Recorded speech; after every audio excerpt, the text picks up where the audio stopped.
You ask Tiger to solve. This deals with linear equations with one unknown. The final result is a equals 7.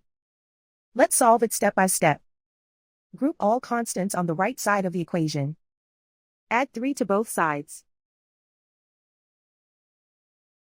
Simplify the arithmetic.